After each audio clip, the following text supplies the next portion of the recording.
पाकिस्तान को काबिल तजदीद तवानाई के शोबे में 2030 तक $100 अरब की सरमायाकारी दरकार है। वजारत तवानाई ने काबिल तजदीद तवानाई पर मुंतकली के मंसूबे की रिपोर्ट सेनेट की कायमा कमेटी मौसमियाती तब्दीली में पेश कर दी।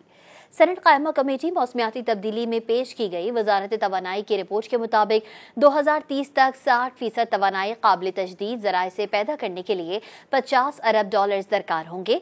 पाकिस्तान कार्बन डाइऑक्साइड के फीकस अखराज में आलमी सतह पर 117वें नंबर पर है। मुल्क में 2030 तक कार्बन के अखराज में 50% कमी माली मुआवनत की दस्तयाबी पर मुनहसर है। रिपोर्ट में कहा गया है कि पाकिस्तान में तवानाई की खपत इंतहाई गैर मौसर है, जिसकी इस्लाह करने की ज़रूरत है।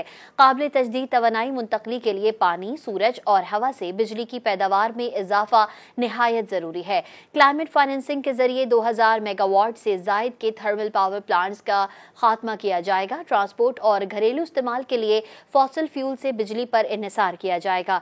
इलेक्ट्रिक मोटरसाइकिल्स और बसेस को फ़रोग़ दिया जाएगा। 2 और 3 पहियों वाली गाड़ियाँ इलेक्ट्रिक पर मुंतकिल की जाएंगी। इलेक्ट्रिक व्हीकल्स की हौसला अफजाई के लिए खुसूसी टैरिफ मुतारिफ करवाया गया है।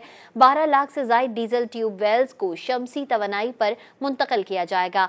पंखों और घरेलू आलात के तवानाई बचाने वाले मॉडल्स मुतारिफ करवाए जाएंगे। निजी शोबे की काबिल तजदीद तवानाई बिलखुसूस शमसी तवानाई में सरमायाकारी की हौसला अफजाई की जाएगी। मज़ीद न्यूज़ अपडेट्स और डिजिटल स्टोरीज के लिए सब्सक्राइब करें डॉन न्यूज़ पाकिस्तान।